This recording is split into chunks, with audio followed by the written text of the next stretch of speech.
Hey, this is Jamie Stegmeyer from Stonemeyer Games, and you are watching the Beans and Dice podcast. Biblios tonight. Okay, yep. We taught Barry how to play Biblios. We played two games of Biblios. Talk about game for concentrated time. Oh yeah. This is the best bang for your buck game you're gonna have. Yeah. Biblios is a card game for 3 to 4 players.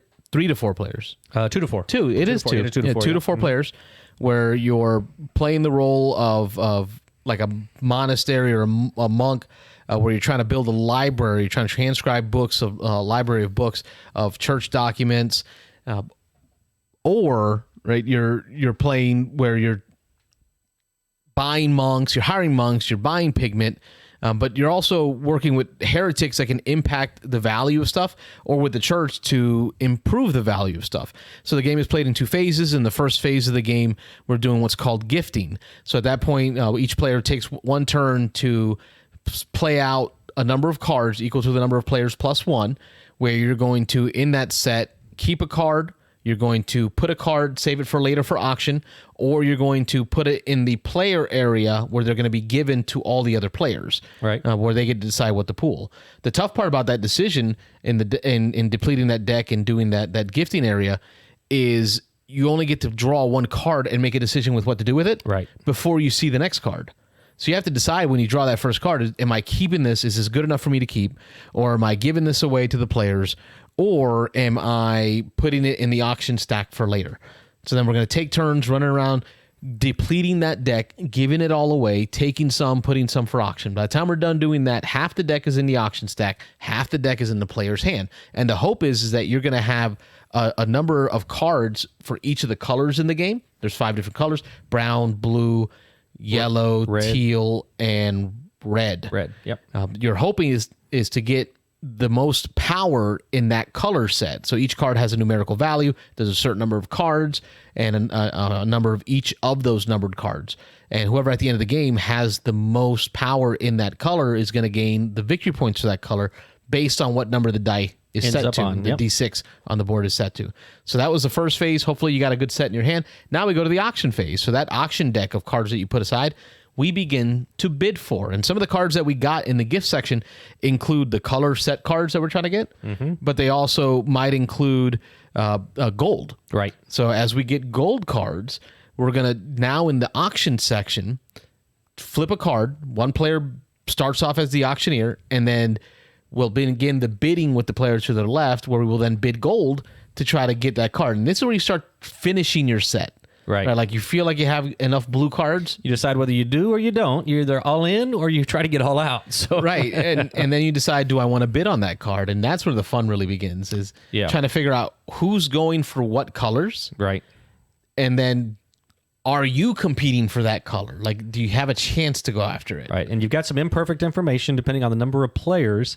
Before you even start going through the deck and playing the game, you set aside a certain number of cards out of the game altogether.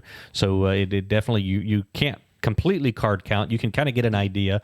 3 of the colors, the maximum, the total of all the cards in the game total up to 11. The other 2, they total up to 26. And so the ones that total up to 26, those 2 are kind of on 2 dice on the left, and then the other 3 are the 3 dice on the right. And so you're manipulating those depending on how you think you're doing as far as collecting. But again, you can kind of play the game because you know if there only adds up to 11, let's say for the red set, and you can get 5, that's almost half. So all you got to do is figure then, all right, if one of the set aside cards was a 1 or a 2 of that color, then I know I've got more than anybody else can have. But there's always that uncertainty until you get to 6. If you get to 6, then you know the next best player, even if they have all the rest of the reds, they can only be up to 5. Because there's only 11 power in that color set. Right. So you can know you can lock it up, but you almost never in the game get to that point where you absolutely know you've got it. You're usually trying to get close to half. So we're right at half so that you know. Which is why I think I lose a lot, because I feel like I want to get to the point where I lock it in. Oh, no, but it costs so much money to get there that I'm losing on the other color sets. You're just going for one color in that case. Right. And I definitely get the color I got. Yeah. but then I'm not competing for the other colors. And there's 5 dice on the board Right. with variable point values based on how the game ended up. Right. You've got to diversify. Yeah. You got to know which ones you can diversify in. That's what you're doing in the game is you're watching what other people are grabbing and you're trying to decide, okay, he's going for green, he's going for red. And then, at some point, if they stop taking those cards, you start thinking, oh, okay, so they probably are at least or right at half or more. So they feel they got it. Yeah. So I got to know that I'm going to have, at least, half or one less than half if I'm going to give any shot of that. Otherwise, maybe you start bailing on those cards, start getting rid of them. And then you've got these cards like this one here. This one allows you when you draft the church and the heretic where once you play this card, it allows you to either roll up 1 die or roll down 1 die. In this case, roll up 1 die by 1. And so if you draft that card, then you immediately go to one of those 5 die and you can roll it up 1 value, so from a 3 to a 4 or a 2 to a 3. And so you're trying to obviously roll up the ones that you are collecting. You're trying to roll down ones that you're bailing on and that somebody else is going to end up winning. But you're trying not to be too obvious about it, because if you are too obvious, then everybody knows what you're doing. They're just going to roll the die right back down after you roll it up, or they're vice versa. Yeah, or they're going to go all in and try to get that color and work with whoever else is playing the game to try to stop you. So you're trying to kind of be subtle a lot of the time and hide what you're doing. So it's a fun game. Yeah, what I find for me is because of the 2 different phases in the game, it feels like I'm playing 2 different games in one time. Oh yeah, absolutely. And both games are awesome people games, like mind games with each other. Right. So in the push your luck gifting phase, there's that aspect of it of, wow, okay, maybe I should keep this. It's a good card, but you know what? I'm going to put it in auction for later. Yep. Right? Okay, this is a good card. I'm going to keep that one. And then you go to flip to give to the other players, because you got to give to every player. Right. And now you have no more control. Right. Because you burn one into the auction pile, you burn one into your hand. Right. Your only options are to give away, and then bomb. Two Both good of the cards are better than the first 2 you flipped, and you're like, mother of pearl. Yeah. But that's when you start to see people's patterns, because the player to your left gets to pull the first option from that little display of public cards. Set aside, yeah. And you see, okay, well, he pulled a red. And then you see maybe a couple turns later, he pulls another red. And you're like, hey, now. He's going for the I red. see you. And then you got to tell everybody, he's going for red. Start devaluing that red die. Start rolling it down every chance you get. He's locking up red over there. So. Right, and then I feel like I'm in Jurassic Park yelling, Dotson. I'm like yelling, this guy. There you go. He's going for red. Yeah.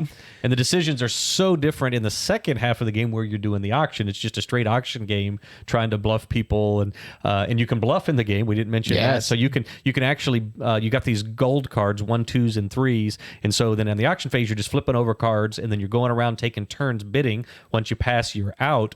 But you can bid more than you can actually pay, and if you ever get stuck, trying to bid it up on other people, and if they call you on it and you end up winning and you can't pay, then you have to splay out your hand. And each of your opponents gets to draw a card at random out of your hand and just steal it from you. You can really swing the game there. Right. But you're constantly, even when you're not bluffing over, you're constantly bidding on cards that you don't really want to win, just because the guy across the table or the player across the table really is going all in for that red. And you're like, I don't even have a red card. We're not giving it to him for free. Yeah, I don't even have a red card. I'm not even going for red, but I'm going to bid two gold on that just to see if he'll pay 3 for it. So he can't then bid on the blue when it comes up that I need. So that's the goal. You're bluffing each other back and forth. So it's fun. Man, this game is just, it's concentrated fun.